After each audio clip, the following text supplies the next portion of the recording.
Lovely to be here with everyone finally. Feels like it's been a long time coming, and I hope everyone has had a fantastic conference so far. I'm going to kick off by saying thank you to OCD Action and the BDD Foundation for having me here.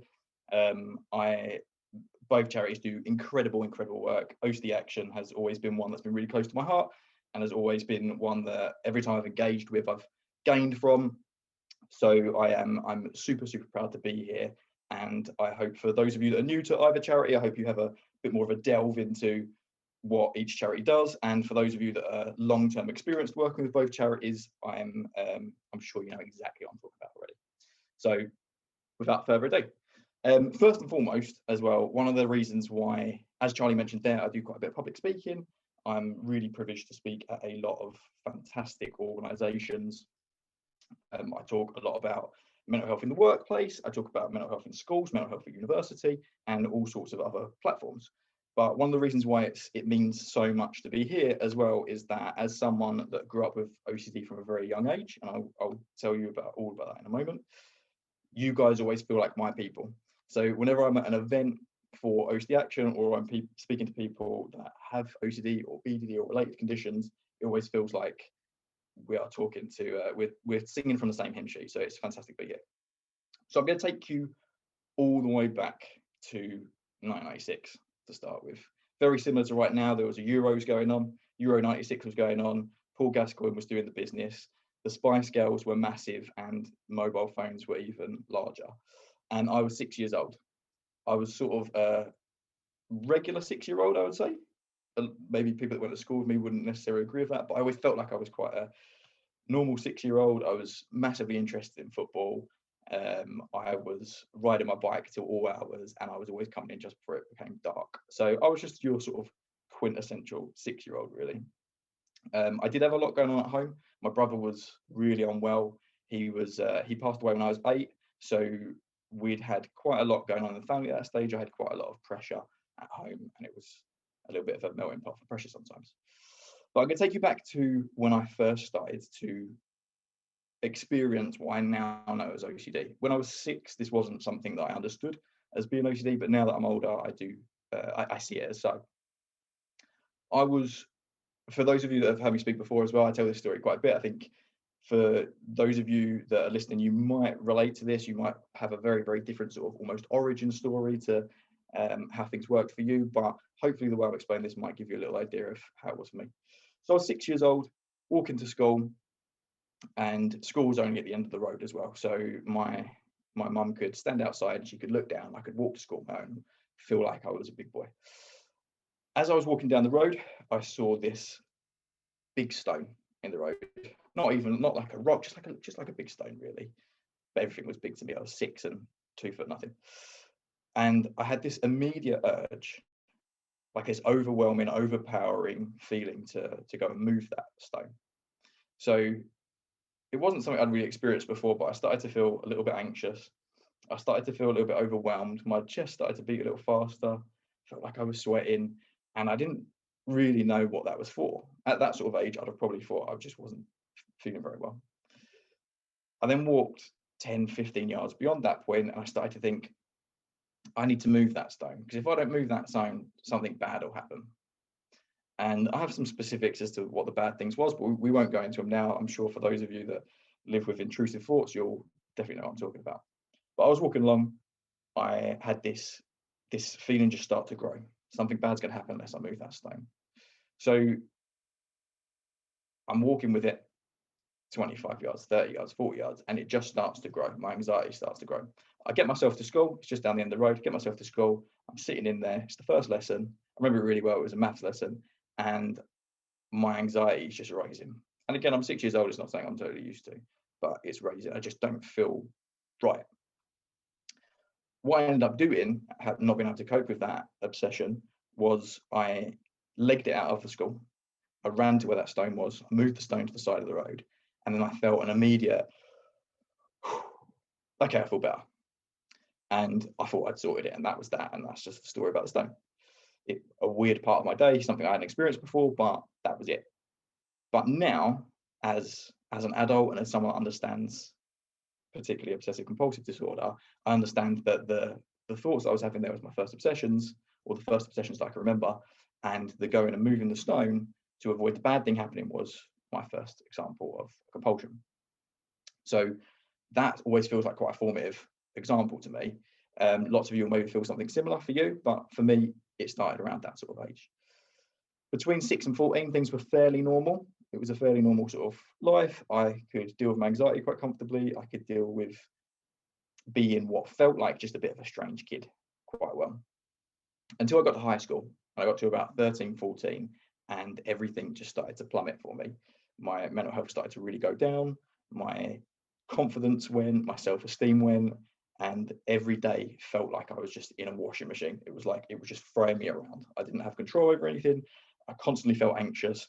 I couldn't control myself, and it was just a really, really, really, really difficult period.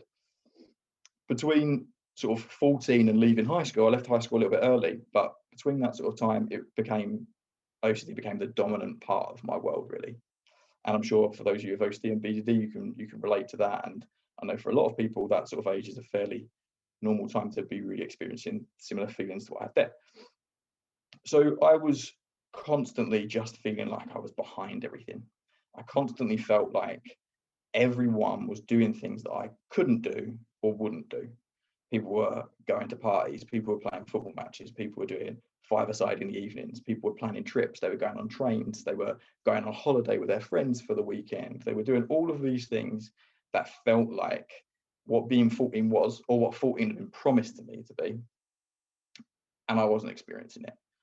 I couldn't go anywhere, I couldn't enjoy things when I was there, and I felt completely like my peers were just running past me. I felt like I was staying 14 and they were becoming 15, 16, 17, 18, 19, miles and miles ahead of me. So it was a really difficult time. It was a really incredibly difficult period. I know obviously so far, bear with me, I know so far I've given you quite a negative take on it, but I also want to be realistic with everyone here, and I don't want to ever patronize anyone, particularly younger people, and try and make it sound like it's a bed of roses, because it isn't. So I was always looking at other people constantly. For me, it was always a case of what my mates were doing, how they were, what they judged success as, the things that they could do on their own, the things they could do without parental support. It was always a thing for me. And I always think that that's one of the biggest mistakes that we make in human life, really, is setting our standards by other people and setting what we consider to be the right way of doing things by other people. If you go on any sort of social media or any sort of website like a BuzzFeed or whatnot, and you'll always see, there'll always be lists, and there'll be lists of people that, you know, made it after 40. As someone that's 31 as well, I always go for the ones that are over 40 and not over 30 now. But they always have these lists, and they always mention the same people, and they mention the same sort of stories. You know, it will be Alan Rickman, the Snape from Harry Potter, didn't have his first film till he was after 40. Samuel L. Jackson didn't have his first film till after 40.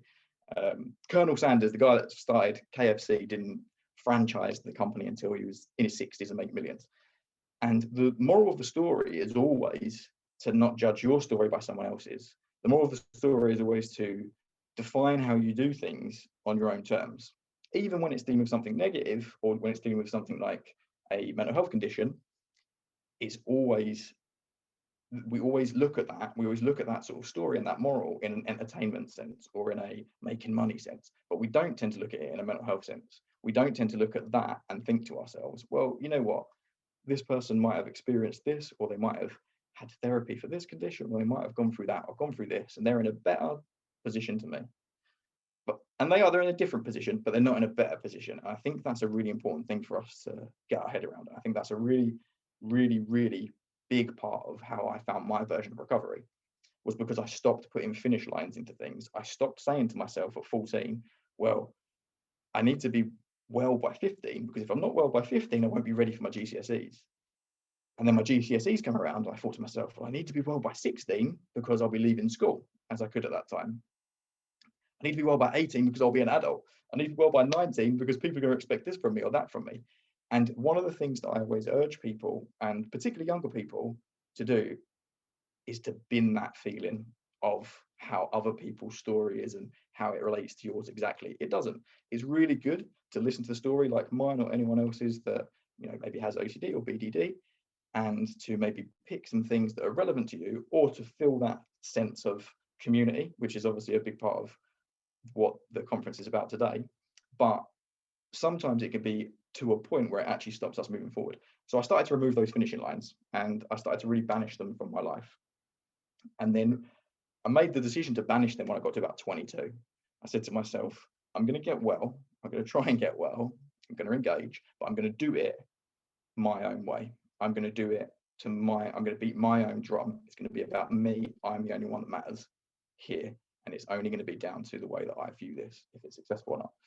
And it was one of the most successful changes of mindset that I've had. And it was probably the catalyst for recovery for me, or what my version of recovery is. I keep mentioning my version of recovery, and I'm going to jump into that a little bit later on about why I use the term my version of recovery. So I got to 22. I'd started getting rid of these finishing lines. I was engaging with charities. I was speaking to OCD Action.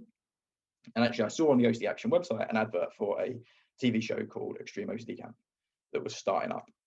And it was going to be taking 6 young British, like teens and early 20s people, to America, to the American wilderness, to take part in ERP therapy, so exposure response prevention therapy. And you can read a lot about that on both charities' websites. So I saw that as a great opportunity to get some therapy quickly. I was on quite a long waiting list at that time. It was a great chance to get some therapy quickly. It's a great chance to build a bit of a peer support group, even though at the time I wasn't quite convinced that would be the right move for me, but I thought it was a chance to give it a try. And also a really important thing to me was to show OCD for what it really was. I felt like people didn't really have an idea as to how OCD really affected people. They didn't understand the severity, and they maybe just had a little bit of an idea from seeing things on TV. And that didn't really feel like it was right for me. This felt like it was the right move. So I applied. They asked me to take part in the TV show, which was amazing. And I went and, with 5 other people, took part in the most intense experience of my life. So not only was I doing therapy, which is already an intense experience, it was, but I had 4, 5, 6 massive cameras in my face at all times. And for anyone that knows me, I like the sound of my own voice. So that seems to be an okay compromise for me. But it gave me a really good chance to show what OCD really was, whilst also engaging in this therapy. So it would be an understatement to say that it was the best decision of my life, because it absolutely was. And again, I'm going to talk about engagement a bit later on, but it's a version of engagement. And that was my version of engagement. I was trying to do things. I was trying to move things forward. So we went there. It was an incredible experience. We would support each other through the whole thing. I would do an exposure, and then there would be 2 teammates for me that would be there to just support me through it. And a lot of the time, we wouldn't even really talk about the exact thing that was going on. It was just nice to know they were there. I would be doing a specific type of therapy, and then I would just have 2 of my mates just standing very close, and I just knew they were there to be part of it. The show was pretty successful, a few million viewers. We was invited to do shows like Good Morning Britain, or This Morning, sorry, BBC Breakfast. We all did lots of different radio. We all did lots of different magazines and newspapers, which my nan has absolutely every single clipping about that show. So if you ever need to see it, that's where it is. And it was an amazing experience. They edited it really well. It really showed how OCD was, and the therapy itself was amazing.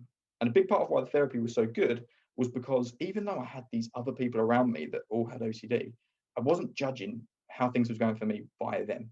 I was judging how things was going by my own measures of success. It wasn't a case of, well, they've done that today, or he's done this today, so why can't I do that? Instead, it was a case of, okay, no, I just want to be moving forward a little bit each day. And some days I'll step back, but if I can keep moving forward, that's where I need to be. So I was there. I had all these great mates around me. I had some fantastic therapists. I had an incredible opportunity. But one of the big things that was working for me was that I was no longer going by anyone else's standards. So I wasn't looking at it as, am I going to be the most improved person here? Am I going to get to this stage or this stage? Instead, it was always just self-defined ways of doing things. So the pressure to get better to a certain level, or to be a certain type of recovery, completely dissipated, and I no longer felt it.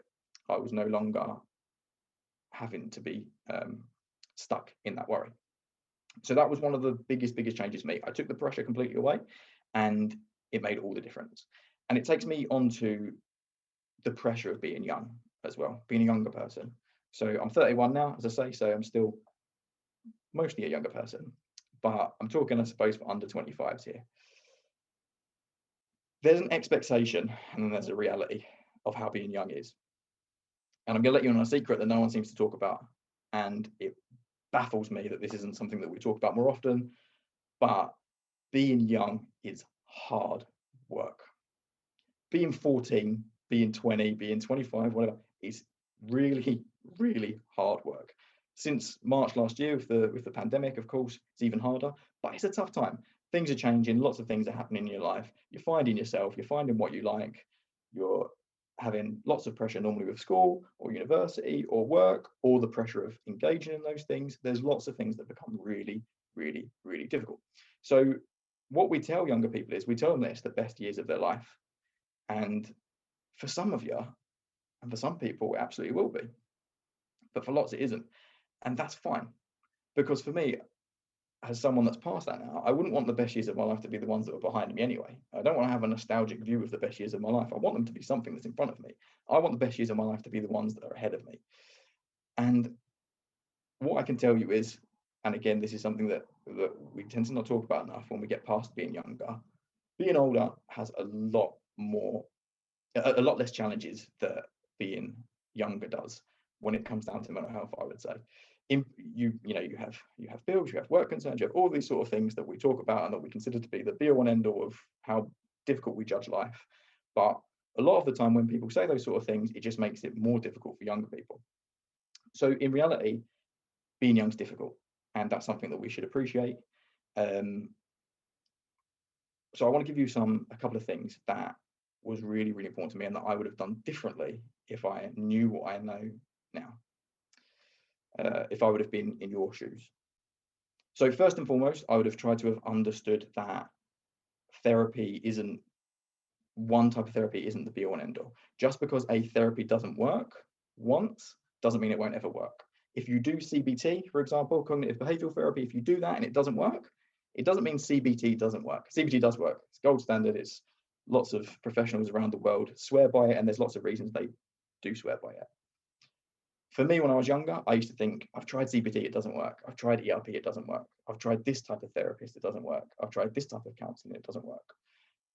I really wish I wouldn't have done that, and I think it held me back. So what I would say is, if you have tried a certain type of therapy and you feel like it's not worked for you, there's ways to work out if it can work for you, but don't completely discount it. There's not one route to your version of recovery. There's absolutely not one route. It's not just a case of you have maybe medication, a certain type of therapy, and then you're better.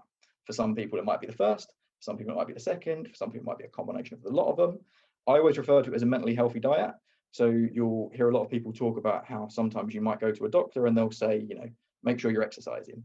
And when you're really, really struggling with your mental health, that can be something that can make you feel terrible. I need more than exercise. But for me, and the way I view things now, exercise might be 1% of me getting better, so it's worth trying. So it's not just one route. The next thing that I wish I'd done would be kinder to myself. Simple as that. I wasn't very nice to myself. I set standards for myself that weren't fair, and when I didn't hit these self-imposed difficult standards, I felt rubbish and I felt like I had done something wrong. So I'd be kind to myself. And then the last thing would be engage. If you can, this is a community week. We're talking about community here. There's lots of great things that both charities do. We have the OCD Foundation has their e-helpline. They have their structured support groups. OCD Action has peer support groups, has a phone, has a helpline. Just try and engage with the charity if you need to, engage with your GP, engage with family and friends, engage with school, engage with university and work, all of these types of things. So that would be my 4 big takeaways of things I wish I'd done differently. Understood that just because something didn't work once doesn't mean it can't ever work. Understand that the route that we take is different for everyone. Understand that we need to be kinder to ourselves. We're already going through something difficult. There's no point in making ourselves feel worse about it. And the 4th one, a really important one, is to engage as much as we can with people. Talking about what people expect of young people as well, people can sometimes look down at younger people and talk about them as if they are as if they are lesser or worse, or it's the worst group yet, or there's no respect, or all of these sort of things that you hear people say sometimes. That is not my experience. I speak to a lot of young people, and I think you're the best generation yet. I say this very, very regularly. It's an empathetic group, it's passionate, it's progressive, it's collaborative. And I think knowing that, and knowing that you're a part of that, your peers and the people around you are some of the most understanding when it comes to mental health, and also some of the most willing to learn as well, is really, really important. When I was 14, some of my friends didn't really want to hear some things to do with mental health, but that's changed. When I was 14, some teachers maybe didn't quite get things, but that's started to change. There's been massive changes in that. GPs, massive changes, all sorts of medical professionals, that has started to move forward. So this is the generation I would choose to be in, is yours. It's the one that I would like to be in. So recovery. I keep saying about my version of recovery, but what is recovery? So when we think of recovery, I think we imagine sort of dramatic versions of what recovery is. We think of cures. We might see on TV, we might see in books, we might see in films, we might see a main character that ends up being symptomless. And it's difficult because, again, they're trying to condense these things into entertainment purposes. But when we think of these things, I think a lot of times when people say recovery, they think cure. They think it means purely that it's gone. And that was something that always put a lot of pressure on me. So I would be getting better. I would be making changes. I'd be getting 10, 15, 20% better. And then I would realize that, but I'm not completely cured. So obviously I can't be getting better.